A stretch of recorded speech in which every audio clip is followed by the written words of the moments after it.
ladies and gentlemen, it gives me great pleasure to introduce to you our singing star, Miss Kitty Reed. Hello world, this is Miss Kitty Reed. I am here today with Lucy, an older American Girl Felicity doll. We are here for the last books of The Discovery, a serial by Wanda Brunstetter. We will be discussing A Revelation in Autumn and A Vow for Always.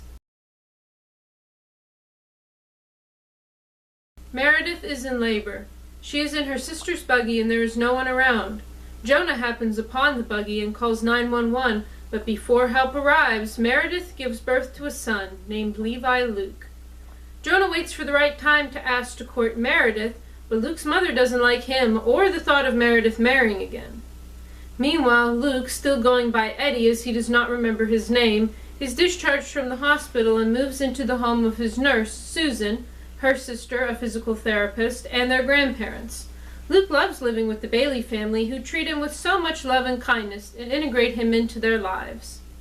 Meredith happens to be at a hot air balloon festival while Luke is there, and she waves at him while he is in a balloon, but they do not recognize each other. Luke and Susan have feelings for each other, but until he remembers who he is, neither can act upon those feelings.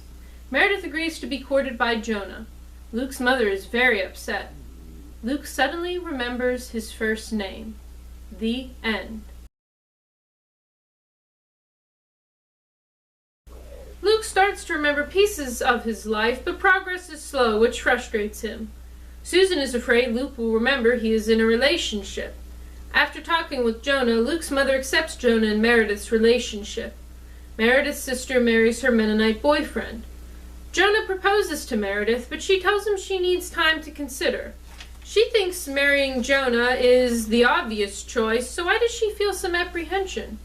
On Christmas, she accepts Jonah's proposal. They will be married in March. She announces this to the family when a year has passed since Luke's death.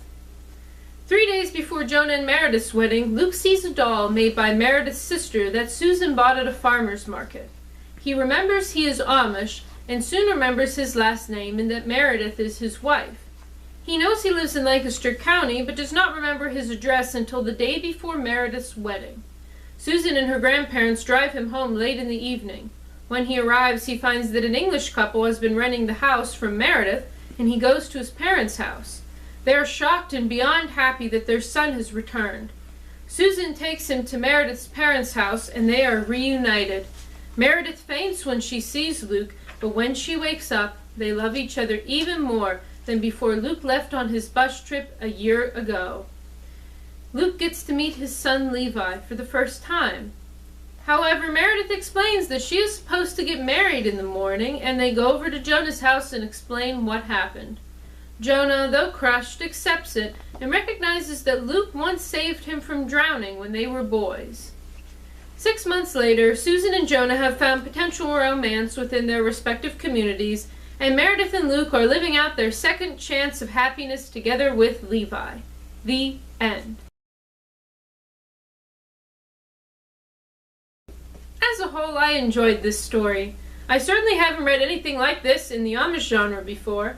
The plot lends itself well to the serial format, and I enjoyed seeing how the drama of Meredith's pregnancy and Luke's amnesia played out throughout the books. The author's fondness for 11-hour endings that take you right up to the last pages, which usually ends the story in too much of a rush, was served quite nicely by a serial format. The books do tend to get slow, and the serial format does exacerbate this, as there is a need for more padding to fill 6 short books and have downtime in between the big events. When the books focus on Meredith and Luke, the story is very engaging and truly emotional. When they do things like have Jonah or his father become injured yet again for no reason but to create a few pages of cheap suspense, or talk about what Susan's grandmother made for supper yet again, they get slow.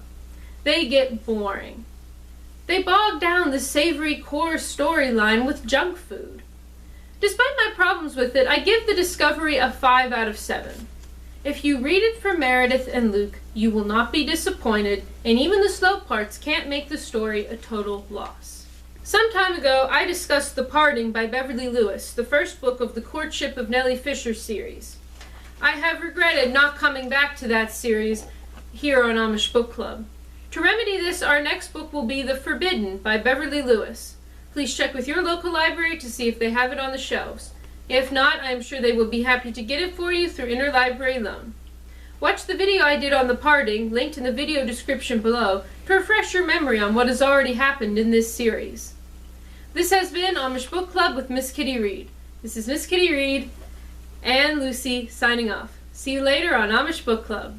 Living in the rhythm that I'm speaking of. You'll be happy in your work if you're in love.